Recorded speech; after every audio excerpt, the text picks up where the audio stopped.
Queridos amigos, sejam bem-vindos a mais um vídeo aqui no canal Poptopia. Eu sou o Daniel e no vídeo de hoje vamos comentar uma releitura que eu acabei de fazer.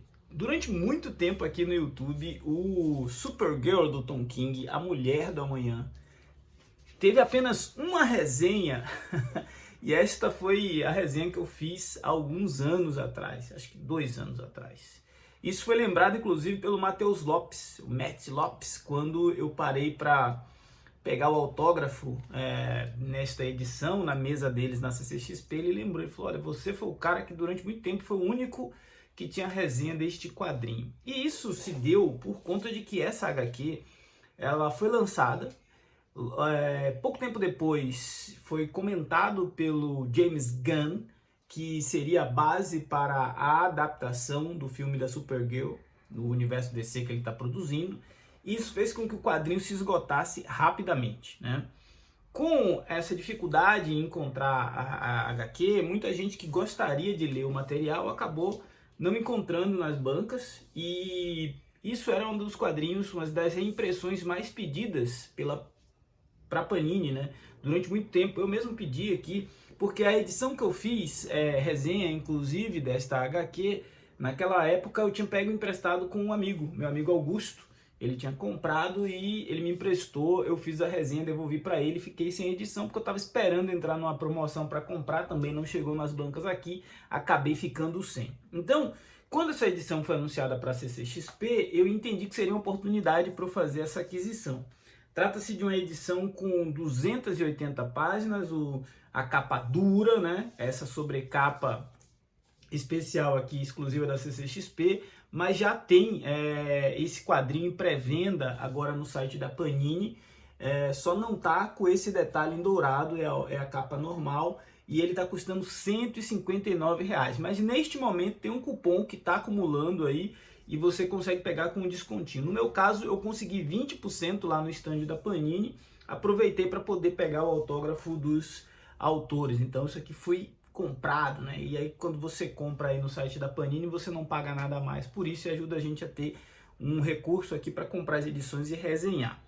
Agora que eu possuo essa edição, eu fiz a releitura e o Tom King, junto com a Bilks Evely e o Matt Lopes, entregam aqui uma história emblemática para Supergirl. Eu vou evitar usar o termo a melhor história da Supergirl por um único motivo. Essa é a primeira história da Supergirl que eu leio. Então fica difícil afirmar que é a maior história de uma personagem quando ela tem tão poucas histórias disponíveis para a gente ler, pelo menos aqui no Brasil, né? Ah, mas saiu o encadernado da Supergirl do Peter David. Ah, mas saiu a Supergirl na época do Renascimento. Eu não li esse material, simplesmente não tive acesso a essas HQs. E tá tudo bem a gente não ler tudo, né? Principalmente de personagens que têm materiais pontuais, uma vez ou outra, ganha série, minissérie, coisa do tipo. Essa é uma minissérie em 8 partes que a Panini reuniu nessa edição. Há quem ache que houve uma pegadinha do malandro da Panini aqui, porque ela poderia simplesmente ter reimpresso a edição anterior, mas resolveu fazer uma edição ainda mais luxuosa. Eu entendo que por ocasião da CCXP a Panini quis ter um produto premium para pegar o cliente que estava lá e comprando no impulso e que estava desejoso por essa obra, como eu, por exemplo. Essa obra vai ficar ali no mesmo patamar do Tom King, do Senhor Milagre do Tom King, que também ganhou edição de luxo, com sobrecapa e tudo mais. Ou seja, já é um padrão, e também tinha sido lançado na CCXP do ano passado, já é um padrão que a Panini adota para esses eventos, né? E talvez as pessoas que... Eu já conheço pessoas, na verdade, que tinham a edição anterior, que era mais simples, e que já se desfizeram, já fizeram o upgrade para essa edição mais robusta, mais sofisticada. Tem fitilho, um monte de verniz. Precisava? Não creio que não, mas é uma estratégia de mercado da editora. Agora, sobre a história em si. Temos uma jornada onde a gente vai conhecer duas personagens mais a fundo. No meu caso é conhecer mesmo, porque foi a primeira vez que eu li uma história protagonizada pela Supergirl. Primeiro a gente vai conhecer a Ruth, que é uma garota que vive em um planeta com sua família, eles são fazendeiros, e essa família é apresentada como uma família simples, onde ela é a única filha mulher, e ela é muito bem educada, ela é muito gentil, e ela foi educada para isso, né? Ela foi educada para ser uma pessoa do bem.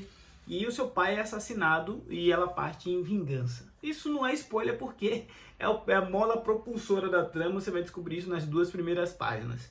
Ela busca vingança, no entanto, ela não é uma guerreira, ela não é um soldado, ela não é uma pessoa apta a perseguir o assassino do seu pai, que é um cara chamado Crane, isso mesmo. E esse assassino está a trabalho de um império, né? Está a serviço de um império. Portanto, a Ruth precisa encontrar alguém que seja o seu campeão, que seja o seu mercenário, que seja o seu instrumento de vingança. E ela busca primeiro em alguns indivíduos que estão ali no estabelecimento onde a história começa, e ela percebe que por ser mulher e por ser uma jovem, ela é subestimada, né? E eles tentam, na verdade, passar a perna nela. E ali naquele estabelecimento vai acontecer um encontro que move toda a trama. Vendo a situação que está acontecendo e o que a Ruth está passando, a Kara, que está ali perto, resolve intervir em uma dessas situações e defendê-la de um malfeitor. Acontece que a Kara, a Supergirl, ela está ali, naquele planeta distante, com um único objetivo. Ela acabou de completar 21 anos e ela quer se embriagar, ela quer relaxar, ela quer esquecer a tragédia que foi a vida dela desde que ela conseguiu sobreviver à destruição de Krypton. Esse encontro vai marcar o destino das 2 personagens. Elas vão então, num primeiro momento, só por motivos de força maior, se unirem. No segundo momento elas vão escolher estarem juntas, mas tudo é composto para que a gente tenha uma jornada de evolução de uma amizade, uma jornada de encontro de propósito das 2 personagens. O Tom King, ele foi aqui até certo ponto, não sei se dizer generoso ou prolixo, né? Quando a pessoa fala muito, eu devia saber essa palavra. Ele estendeu bastante essa minissérie. 8 edições talvez seja um exagero para contar uma história que é muito bem contada, mas chega a hora que ela dá beleza. O que salva então, Daniel? Salva que o Tom King talvez tenha sido seduzido por aquilo que também é capaz de nos seduzir nessa história.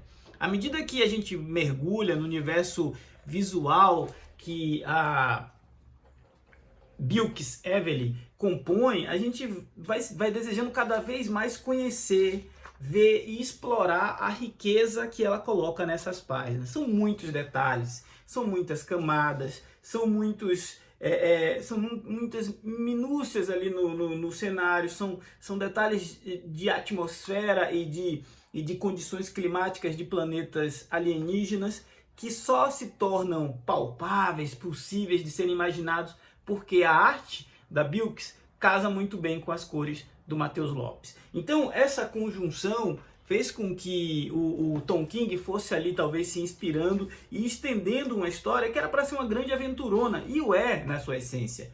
Pois bem, então Supergirl, a Mulher do Amanhã, é uma história definitiva desta personagem? Se é definitiva, vai ficar a seu critério, mas é uma história importante. Não é uma história perfeita. Tem aqui um vilão que a gente não entende direito a motivação dele. Ele é um vilão que dá muito trabalho para entregar pouco, né? Na hora que acontece aquilo que deveria ser o embate final, eu acho que o Crane, ele acaba sendo uma mistura ali de diversas questões que o Tom King gostaria de tratar. Talvez a questão do machismo, talvez a questão do empoderamento feminino, talvez a questão de que em uma família com 6 filhos homens, foi a Ruth que resolveu ir vingar o seu pai e honrar a memória dele. Tem várias questões. Por que o legado dela é importante? Ao mesmo tempo que a gente conhece e se aprofunda nas motivações, na luta que a Ruth vai travar, a gente conhece a origem de novo da Supergirl. A gente vai juntos com o Tom King, com a Bilquis e com o Matheus Lopes testemunhar como foi difícil para ela ser uma das sobreviventes de um pedacinho de Krypton que não foi destruído naquele momento que o planeta explodiu, né? E como a história dela é ainda mais dramática do que a história do seu primo famoso, o Superman, o Kal-El. Eu acho que esse quadrinho, ele talvez não necessitasse de tantas pompas e circunstâncias quase 80 páginas de extras. Talvez não, essa edição podia ser mais simples, mas ela se justifica porque tem um bom material de consulta aqui para quem gosta de saber como foi o processo produtivo de uma determinada obra, né? Acho legal que a gente tenha este tipo de edição no nosso mercado disponível para colecionadores cada vez mais ávidos por edições sofisticadas, por edições mais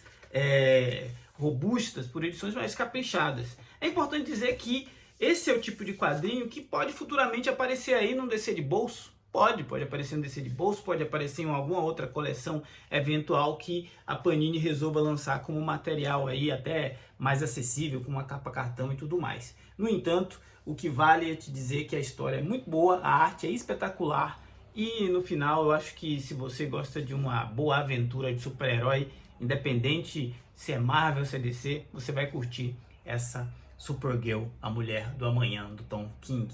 Esse foi o Poptopia de agora. Se não for inscrito, já sabe, se inscreva, ajude o nosso canal a crescer, a ganhar relevância, participe dos nossos grupos, a descrição, o link está na descrição do vídeo. Afinal, meus amigos, falar de gibi é sempre muito bom. Forte abraço, até a próxima.